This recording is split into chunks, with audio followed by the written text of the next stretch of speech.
जादुई गुफा। हीरापुर गांव में एक सीताराम नाम का पुजारी रहा करता था। वह गांव के एक छोटे से मंदिर में पूजा पाठ किया करता था। लेकिन सीताराम एक कपटी और लालची इंसान था। एक दिन गांव का सबसे धनी बनिया सोने की मोहरे और चांदी के सिक्के लेकर मंदिर आता है और सीताराम पुजारी से बोला, ये लीजिए पुजारी जी, आज भगवान के चरणों में देने के लिए कुछ दान लाया हूँ। अरे हाँ, क्यों नहीं, भगवान के चरणों में जो भी तुम सच्ची भावना से चढ़ाओगे उसका तुम्हें दोगुना ही मिलेगा। जिसके बाद वह धनी बनिया सोने की कुछ मोहरे और चांदी के कुछ सिक्के मंदिर की दान पेटी में डाल देता है। ये देखकर सीताराम पुजारी की आंखों में लालच आ जाता है। अरे बाबा, इतना सारा धन ये मुझे मिल जाए तो मेरे तो मजे ही आ जाएंगे। पूरी जिंदगी मंदिर का पुजारी बनकर नहीं गुजारनी पड़ेगी। पुजारी जी, अब मैं चलता हूँ। जिसके बाद वह वहाँ से चला जाता है। तभी सीताराम दान पात्र में से धन निकालकर एक पोटली में अपने घर ले जाता है। तभी सीताराम की पत्नी बिमला सीताराम से कहती हैं, अरे आप इतनी जल्दी मंदिर से आ गए, ये आप क्या लाए हैं? अरे रे भाग्यवान, ये देखो आज मैं अपने लिए कितना सारा सोना चांदी लेकर आया हूँ। अब देखना भाग्यवान, मौज से अपना जीवन गुजारेंगे। हाँ देखो देखो, तुम ही देखो कितना सारा धन है। अच्छा अब हम यहाँ नहीं रह सकते, हमें यहाँ से जाना होगा। चलो यहाँ से। अरे ये क्या बोल रहे हैं आप? आखिर हम जाएंगे कहाँ? मैं तो कुछ समझ में नहीं आ रहा। जरूर आप मुझसे कुछ छुपा रहे हैं। ये धन कहाँ से लाए हैं? मुझे कुछ भी ठीक से नहीं बता रहे। अरे भाग्यवान, जितना कहता हूँ बस उतना करो। चलो यहाँ से। थोड़ी दूर चलने पर वो एक जंगल में पहुँचे, जहाँ उसे एक घास से बनी झोपड़ी दिखाई दी। अरे देखो भाग्यवान, वो सामने झोपड़ी है। चलो आज रात हम उस झोपड़ी में काट लेंगे, सुबह होते ही यहाँ से निकल जाएंगे। ठीक है जी। हाँ ठीक है, जैसा आप ठीक समझे। तभी दोनों उस झोपड़ी के अंदर जाते हैं। झोपड़ी में एक तरफ आग जल रही होती है और एक जगह कुछ जानवर की हड्डियां पड़ी होती है, जिसे देखकर विनायक की पत्नी थोड़ी डर जाती है। देखिए जी, मुझे ये झोपड़ी सही नहीं लग रही। देखिए ना, जहाँ जानवर की हड्डियाँ, यहाँ पर सब कुछ बिखरा बिखरा सा है। नहीं नहीं, चलिए आप यहाँ से। अरे भाग्यवान, आप इतनी रात को अब हम कहाँ जाएंगे भाग्यवान? कहीं ऐसा ना हो कोई हमसे हमारा ये धन छीन ले। नहीं नहीं, मैं ऐसा नहीं होने दे सकता। हमें आज रात यहीं रुकना होगा। अच्छा ठीक है, आप मेरी सुनते ही कब हैं, जैसा आपको ठीक लगे। जिसके बाद वो दोनों उसी झोपड़ी में सो गए। तभी वहाँ पर एक भयानक दिखने वाला खूंखार आदमखोर राक्षस आता है, जिसके हाथ में अलग अलग जानवरों का मांस होता है। अरे बाबा, आज तो पेट भरकर भोजन मिला है, आनंद आ गया। तभी उसे विनायक पुजारी के सोने की आवाज सुनाई देती है, जो खर्राटे मार रहा होता है। ये किसकी आवाजें आ रही है? कौन है यहाँ? तभी वो देखता है पुजारी और उसकी पत्नी उसकी झोपड़ी में जमीन पर सो रहे होते हैं। अरे वाह, आखिरकार मेरे लिए नया भोजन आ ही गया। बहुत दिन हो गए किसी इंसान का मांस नहीं खाया, और अब नर और मादा दोनों इंसानों का मांस खाने को मिलेगा। तभी विनायक और उसकी पत्नी की नींद खुल जाती है। वो दोनों इस आदमखोर राक्षस को देखकर हैरान हो जाते हैं और बुरी तरह डर जाते हैं। मैं तुम दोनों को खा जाऊंगा, आज मेरे पेट को भरपूर शांति मिलेगी। हाँ, मैं खूंखार आदमखोर राक्षस हूँ, मुझे इंसानों का मांस खाने में बहुत मजा आता है। हाँ, अरे रे, हमें छोड़ दो, जाने दो, हमें नहीं पता था ये तुम्हारी झोपड़ी है, हमें रुकने के लिए शरण नहीं चाहिए, इसलिए झोपड़ी में आ गए। छोड़ दो हमें, जाने दो। मैं एक मंदिर का पुजारी हूँ और पूर्ण रूप से शाकाहारी हूँ, कभी मांस को हाथ नहीं लगाया।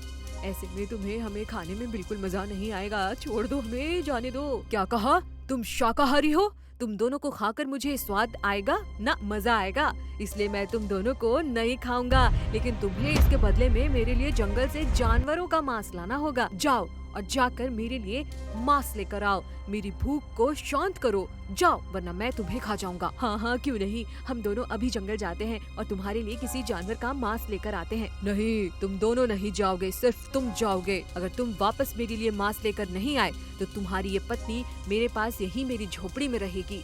अगर तुम जल्दी से मेरे लिए जानवर का मांस नहीं लेकर आए तो मैं तुम्हारी पत्नी को खा जाऊंगा, समझे? अब जाओ यहाँ से। राक्षस महाराज, ये आप क्या बोल रहे हैं? नहीं नहीं, आप मेरी पत्नी को नहीं खाइए, मैं अभी आपके लिए किसी जानवर का मांस लेकर आता हूँ। मैंने तो पहले ही कहा था, ये झोपड़ी मुझे सही नहीं लग रही, लेकिन आपके धन पाने के लालच ने हमें इतनी बड़ी मुसीबत में डाल दिया। अब इस आदमखोर राक्षस के लिए किसी जानवर का मांस लेकर जल्दी आइए, वरना ये आदमखोर राक्षस मुझे खा जाएगा। नहीं नहीं भाग्यवान, तुम चिंता मत करो, मैं जानवर का मांस लेकर जल्दी ही वापस आऊंगा। जिसके बाद वो जंगल जाता है। जंगल में थोड़ी दूर चलने पर वो देखता है कि एक भालू का छोटा बच्चा मरा हुआ पड़ा है, जिसे कुछ चील कौवे नोच रहे हैं। हेलो दोस्तों, इस कहानी का अगला पार्ट जल्दी ही आएगा और अगला पार्ट देखने के लिए प्लीज मेरे चैनल को लाइक और सब्सक्राइब जरूर करें। रास्ता बहुत लंबा है, चलो मैं तुम्हें एक कहानी सुनाता हूँ। एक बार की बात है, काशी में एक राजा था जिसका नाम प्रताप मुकुट था। उसकी एक संतान थी जिसका नाम वज्रमुकुट था। एक दिन वज्रमुकुट दीवान के बेटे के साथ शिकार करने जंगल गया।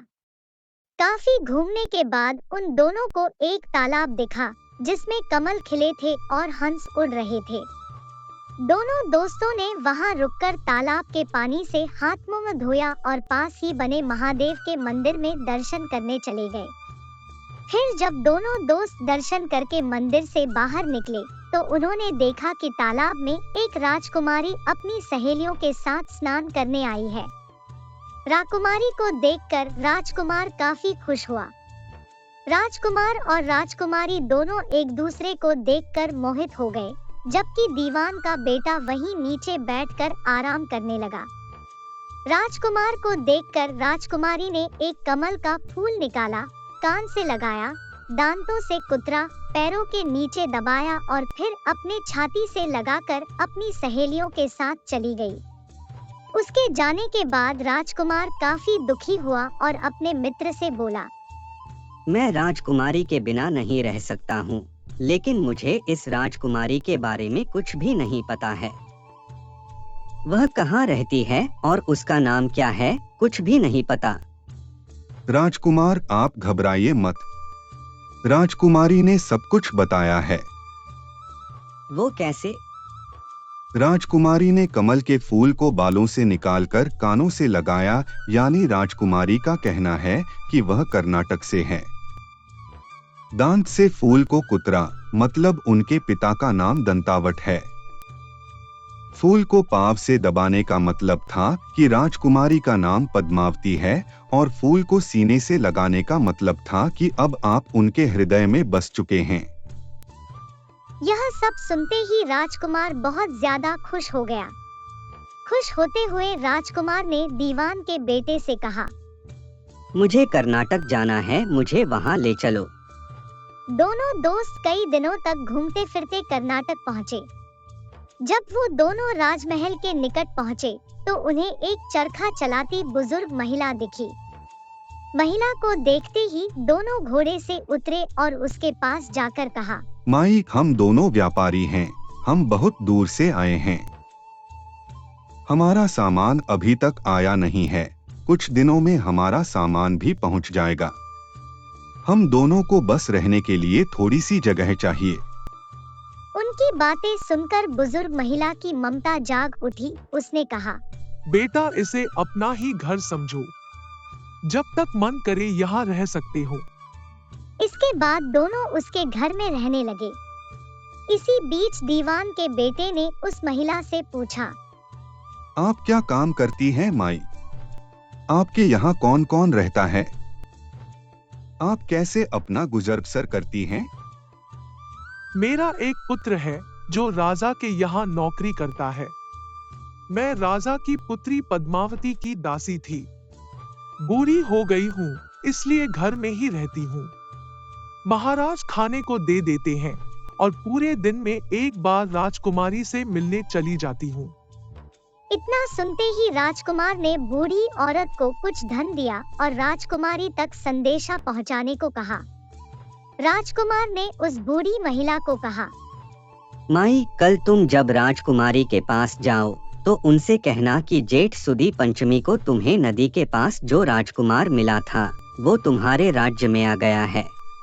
अगले दिन वो बूढ़ी औरत राजकुमार का संदेश लेकर राजकुमारी के पास गई। उस महिला की बात सुनते ही राजकुमारी गुस्सा हो गई। उन्होंने हाथों में चंदन लगाकर उस महिला के गाल पर तमाचा मारते हुए कहा, मेरे घर से निकल जाओ।